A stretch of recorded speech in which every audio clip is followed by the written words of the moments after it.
humiliating. It's high time we click like to Jinpei's YouTube live stream. It's high time.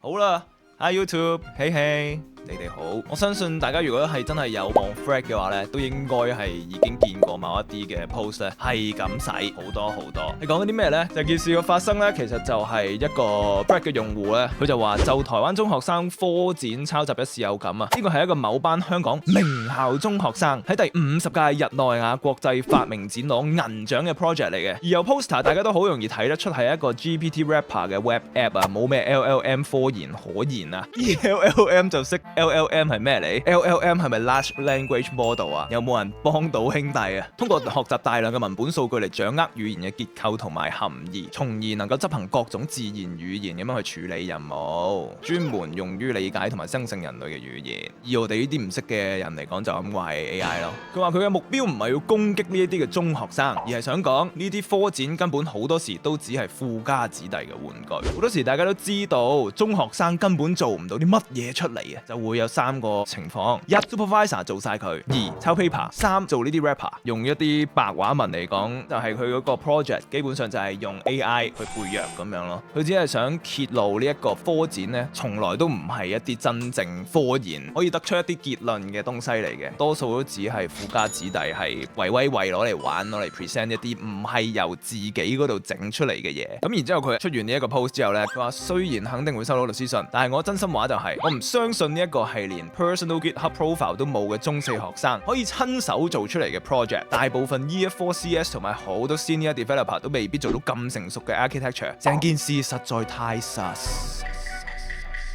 其實左邊呢一度本身戴頭盔話唔係想攻擊啲中學生，但係右邊呢度咧就講咗都幾有目標性嘅，因為佢講緊嘅係如果你係 programming 相關嘅，或者你有 AI 底嘅，你正常嚟講應該會有一個個人嘅 GitHub 賬戶嘅，當係一個 coding 你擺自己 resume 嘅地方啦。如果係 for 我哋唔識嘅人嚟講嘅話，簡單啲嚟講就係你連一個 CV 或者係一個 portfolio 乜都冇嘅時候，你就竟然可以砌到一個咁巨大、咁宏偉嘅一個 project 出嚟，所以呢一位主角就覺得冇乜可能。Humiliating 就係另外一位主角就出現啦，代稱啊天龍人。如果你哋係冇睇 One Piece 嘅話，你簡單啲嚟講就係當佢係權貴啦，就有財有勢嘅角度嘅人啦。幾日前啊，我喺 LinkedIn 度見到一個由 Haley Chang 出嘅一個 post， 呢一個 post 咧係揭露咗 Thread 上面嘅有毒氣氛，同埋係評論一啲人係點樣 undermine 喺香港度發展 STEM 嘅女性。STEM 即係 Science、Technology、Engineering 同埋 Mathematics。但係啊，同時亦都係一個喺 Thread 上面開 post 去攻擊其他中學生想進入呢一個 STEM 範疇嘅人嚟嘅。就算啊呢一樣嘢係好侮辱性都好，我仍然係好 elegant 地發出咗一個好有邀請，係想同佢 connect， 係啊聯繫一波，就同佢發出佢嘅善意，就話多謝佢對呢一個 STEM 嘅貢獻咁樣。點解咁奇怪嘅？佢講到佢好似係 STEM 嘅龍頭大佬咁樣，即係譬如有另外一個 YouTuber， 然之後同我講話多謝你對 YouTube 嘅貢獻啊！咁我就會，你係邊個？多謝大哥對同志界嘅付出，莫非其因係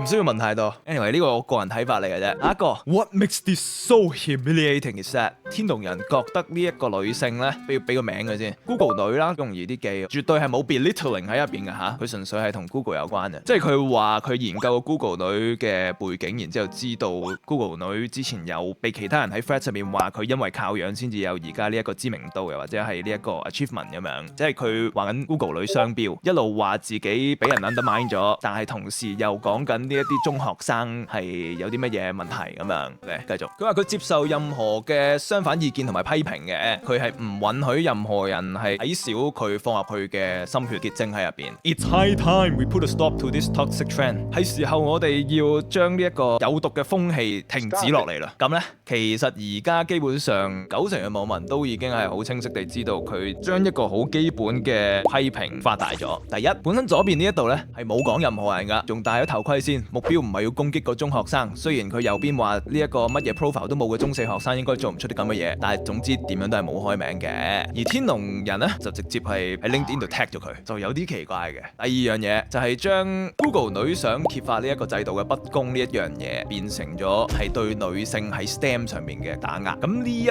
個位上面呢，佢係將一啲本身唔係話真係針對住佢嘅批評，變成咗一個性別上面嘅議題。呢個 post 都算啦，仲有一大堆嘅嘢喺後邊出現咗。最主要嘅當然就係 Google 女話本人被恐嚇 and 威脅 and 人身攻擊。佢就話2日前喺 Thread 度開 post， 用咗一個叫 MediSafe 嘅中學生醫療 app 做例子，講而家中學生嘅科研風氣同埋手法問題，同埋呢一個 project 喺 privacy 同埋道德方面嘅 concern。冇 tag 到事主，冇出名，但係佢之後就喺 LinkedIn 度 tag 我話中學生做唔到啲乜嘢，係侮辱緊佢嘅努力。我已經澄清咗原文完全唔係咁樣嘅意思。但係澄清咗之後呢，佢就開始收到大量匿名嘅 Thread 帳號嘅人身攻擊同埋威脅。後來再睇翻佢嗰個 project 呢，就發現 poster 上面嘅 list 嘅 tech stack 同埋 architecture 非常成熟。對我哋呢啲唔識 jargon 嘅人嚟講，相信就係話呢一個 app 呢原來係好犀利的咁樣。於是我呢就出 post 講啦，我就唔相信呢個係中四學生自己做到出嚟嘅嘢，開始引起討論。2/2有網民就試用佢個 app， 發現如果你要登入佢嗰個 app 嘅話呢，佢就會將你導流咗去一個外國嘅 AI Studio 網站，而呢間 AI Studio 嘅官網係有寫明佢哋幫呢一位香港嘅客戶喺8個星期內整好咗呢一個 project 㗎，冇好how work。我唔夠膽舉起隻手，係啦，咁佢又連條 link 都放埋出嚟，咁但係點解我唔撳入去條 link 度住呢？因為條 link 入邊嗰個證據咧已經係被鏟咗噶啦，當然就會有人 cap 圖啦，咁就 cap 咗之後呢，其實就係見到佢未鏟之前嗰啲 link 咧，的確就係講緊呢一個 project 咧係呢一個 AI Studio 所整出嚟嘅，咁佢就話透過呢個證據，我哋就好懷疑呢一個 project 唔係學生親自寫，可能仲涉及學術性嘅唔誠實啊，因為佢參加咗唔少中學生嘅科研比賽而獲得過唔同嘅獎項啊，例如係香港資訊及通訊科技獎、學生創新獎金獎、初中大獎、特別嘉許獎、一諾亞發明展銀獎。佢就話：如果真係請外判公司代做，然後拎去參加中學比賽攞獎咧，呢啲唔止係學術嘅唔誠實啦，仲係對所有認真做研究嘅中學生極大嘅打擊。唔止唔尊重評審、唔尊重平台，更加係搶咗本來屬於有心學生嘅資源同埋舞台。We need to stop this toxic trend。實在是太過分，佢個學生創新大獎有 link 添，香港 ICT Awards 2025得獎者約培安心 MediSafe， 即係佢個易拉架上邊寫住嗰個 app。同埋我講清楚，而家我見到嘅嘢呢，全部都係網上嘅公共資訊嚟嘅，我只係轉譯緊或者係報告緊我喺網上面見到嘅嘢，全部都唔係我自己嘅意見。其實評審一早講咗，完成度可為達至商用級，暗藏玄機。睇你睇唔睇得明？邊度啊？呢度評審委員會評語啊，應該係呢個項目唔只係關注用戶嘅實際體驗，亦都係關注病人嘅私隱安危。喺完成度上可為達至商用級別，未來發展可期。Interesting。咁啊，未必係一個暗串嚟嘅。咁即係簡單啲嚟講呢，其實喺嗰個評審嘅評語入邊都見到咧，佢哋一早就已經知道呢一個 app 都幾犀利下，直接係可以接近商用級數。咁但係當然啦，佢哋就唔會話覺得一個中四嘅學生係冇可能做到呢個出嚟。佢哋就算有咁樣覺得，都一定係唔會講噶啦。然後喺呢一個 post 出咗嚟之後呢，本身想揭發呢件事嘅人就收到恐嚇，又有係有一啲可能時間特別多，又或者係資源特別多嘅人呢，就用佢Year One 上新聞嘅相同埋佢個名開 LinkedIn account 騷擾我，喺 Experience 嗰度話我係性工作者，老老實實呢個真係好香港。我哋上次直播先喺度講緊 LinkedIn 成日都係喺度講啲正能量嘅嘢啦，係好似好假嘅一個社交平台咁啊！但係同時有人小學雞度係會做出啲咁嘅事情，好低能啊 ！Humiliating！ 嗱，而家呢個事件嘅討論咧，唔係話佢自爆咗啊抵死咁樣，我覺得喺呢件事最基本嘅層面上面咧，就係根本上大家都應該要知道，將個議題本身係偷換概念變咗做第二樣嘢，就點樣都係天龍嘅錯噶啦，同埋直接係開人哋嗰個名咧，本身都係唔能夠話佢錯，但係佢角度唔啱咯，因為本身人哋係講緊對個制度嘅不公，但係對方就直接開人哋名，覺得自己被 challenge 咗，將呢一件事變咗做 personal， 而有呢一堆嘅攻擊都算啦。而一個問題主要嗰個疑惑呢，其實唔係喺佢哋嘅角色上邊咯，而係喺個比賽嘅制度。香港嘅科研到底係咪一路以嚟都係有一個咁樣嘅巨大嘅社會分層咁樣？因為我自己嘅感覺最簡單就係，如果你撐Google 女最大嗰一樣嘢就係呢個比賽本身係俾一啲冇權冇勢嘅朋友們，如果佢真係有料整到一啲好嘅嘢出嚟，有機會可以獲得一個關注，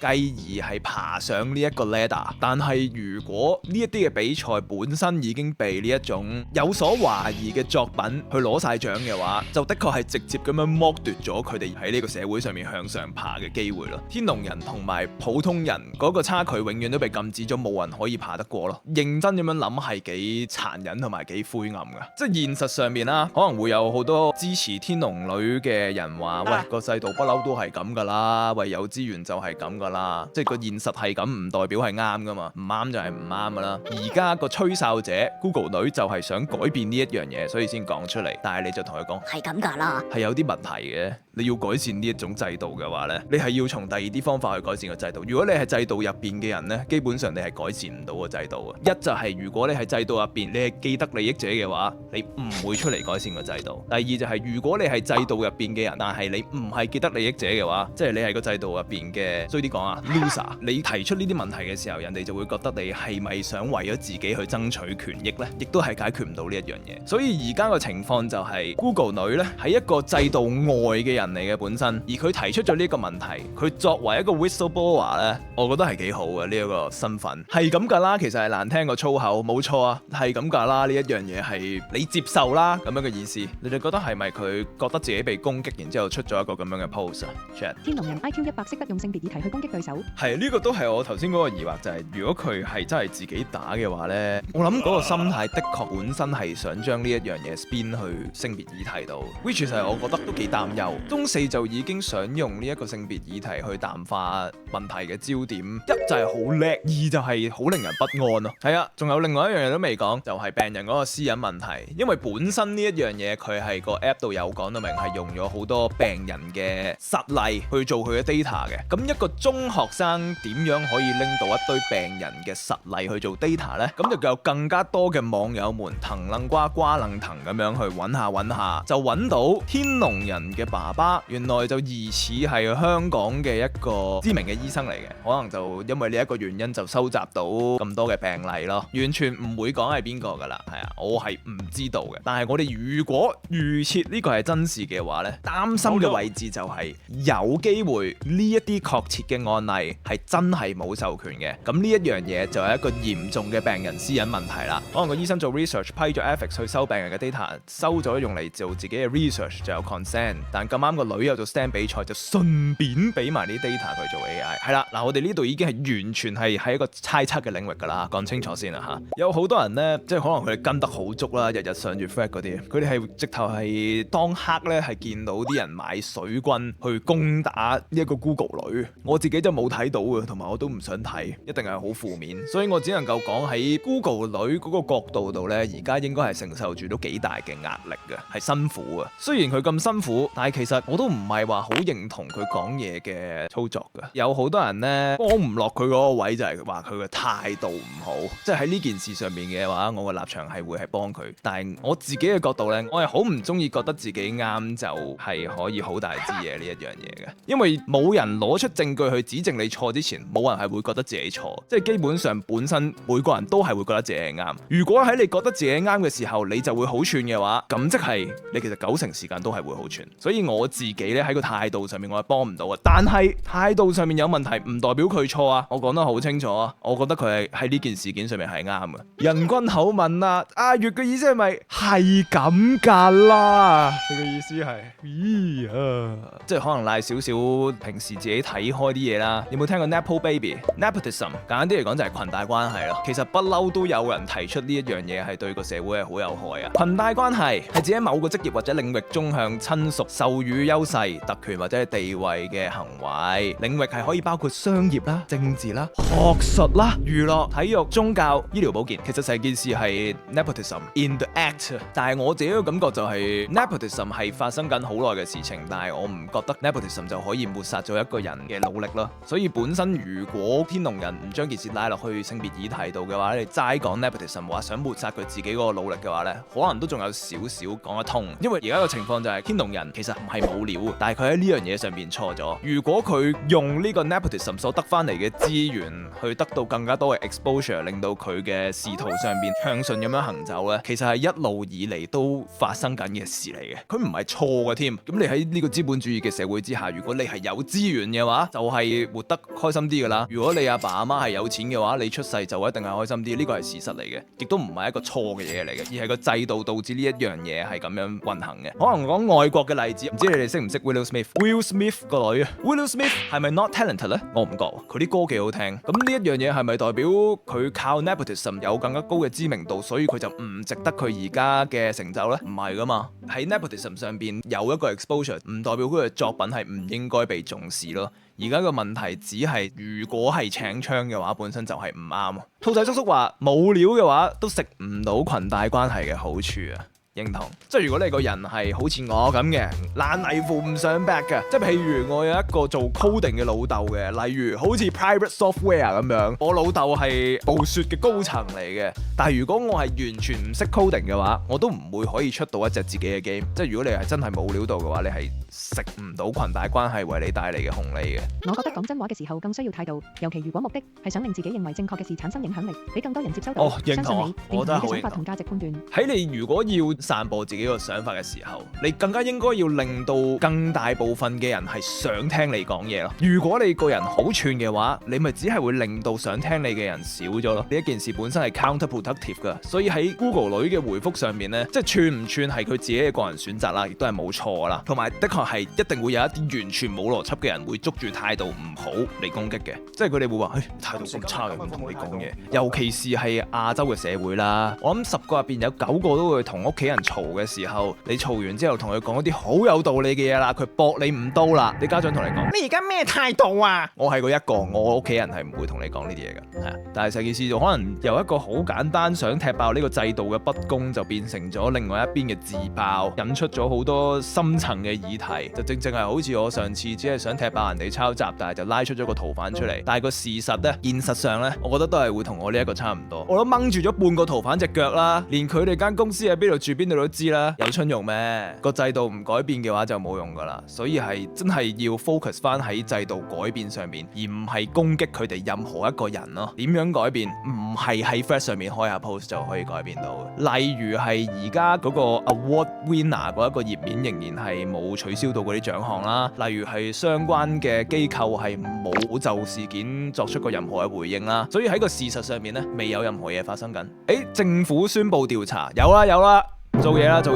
冇話特別要支持邊一邊，但係純粹就好似 Google 女一開頭想做過一樣嘢咁樣咯，純粹係想個制度變得更加好。如果你想知道香港仲有啲咩令人不安嘅制度嘅話呢，而家可以撳去畫面上面呢